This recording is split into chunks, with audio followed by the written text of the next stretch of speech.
हे जे आपण उभं आहोत हे दादासाहेब गायकवाड क्रीडांगण आहे, याला लाल मैदान पण म्हटलं जातं। हे जे मैदान आहे ह्या मैदानाने अनेक खेळाडू दिलेले आहेत, कबड्डीचे असतील, स्टेट लेवलला गेलेले खेळाडू असतील, त्याचबरोबर तुमचे ठाणे जिल्ह्याला खेळलेली असेल, युनिव्हर्सिटीला गेलेली मुलं आहेत, अशी या मैदानाची ख्याती होती।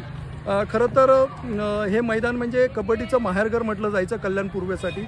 अनेक चांगले खेळाडू यातून निर्माण झाले, परंतु या मैदानाची जी दुरावस्था तुम्ही बघू शकता, अतिशय दुरावस्था होण्याचं कारण एकमेव की महापालिकेच्या गार्डन विभागाचं, मैदान विभागाचं याच्याकडे पूर्णपणे दुर्लक्ष आहे। हे आज एकमेव मैदान असं आहे की जे कल्याण डोंबिवली महानगरपालिकेच्या DP प्लॅनमध्ये असलेलं किंवा DPमध्ये असलेलं विकास आराखड्यामध्ये असलेलं हे मैदान आहे, तरीसुद्धा या मैदानाची दुरावस्था आहे। हे मैदान वाचवण्यासाठी आम्ही खूप प्रयत्न केले, स्थानिकांनी पण खूप प्रयत्न केले, स्थानिक जी मंडळ आहे तिथली त्या लोकांनीही प्रयत्न केले। तुम्ही बघू शकता राईट साईडला जे स्ट्रक्चर उभं आहे हे खरं तर अनधिकृत स्ट्रक्चर आहे। महापालिका आणि ठेकेदार यांच्या संगनमताने हे उभं राहण्याचा प्रयत्न होत होता आणि सेम स्ट्रक्चर लेफ्ट साईडला सुद्धा होणार होतं, परंतु हे आम्ही अनेक तक्रार अर्ज करून त्यानंतर महापालिकेशी भांडून आणि DC रूल आणि MRTP ॲक्टमध्ये तुमचं जे मैदानामधलं जे बांधकाम असतं हे 10% वर करता येत नाही,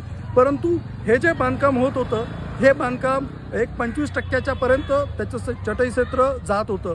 त्यामुळे आम्ही याला मोठ्या प्रमाणावर विरोध केला, इथल्या स्थानिकांनी पण विरोध केला।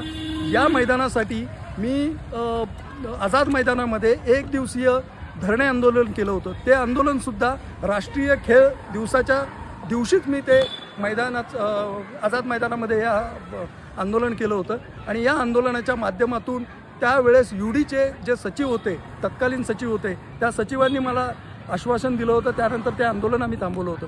त्या आंदोलनानंतर हे सगळा प्रकार थांबला।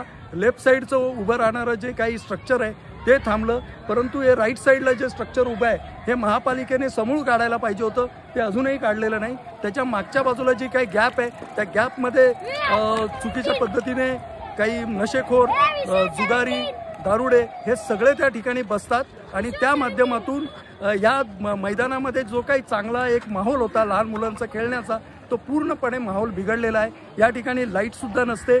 समोरच आज तुम्ही शाहू उद्यान आहे, शाहू उद्यानामध्ये तुम्ही जर बघितलं तर शाहू उद्यानसुद्धा याच परिस्थितीने महापालिकेने दुर्लक्षित ठेवलेलं ठिकाण आहे। हे महापालिकेची तुम्ही बघितलं असाल तर त्याला जे गेट आहे हे गेटसुद्धा मी माझ्या कार्यकाळामध्ये ते करून घेतलेलं गेट आहे। त्यानंतर 5 वर्ष तर तुमचे लोकप्रतिनिधीच नाही आहे आणि या ठिकाणी लोकप्रतिनिधींचं तसं दुर्लक्ष झालेलं आहे, महापालिकेचं दुर्लक्ष झालेलं आहे, म्हणून ही सर्व दुरावस्था आपल्याला बघता येते।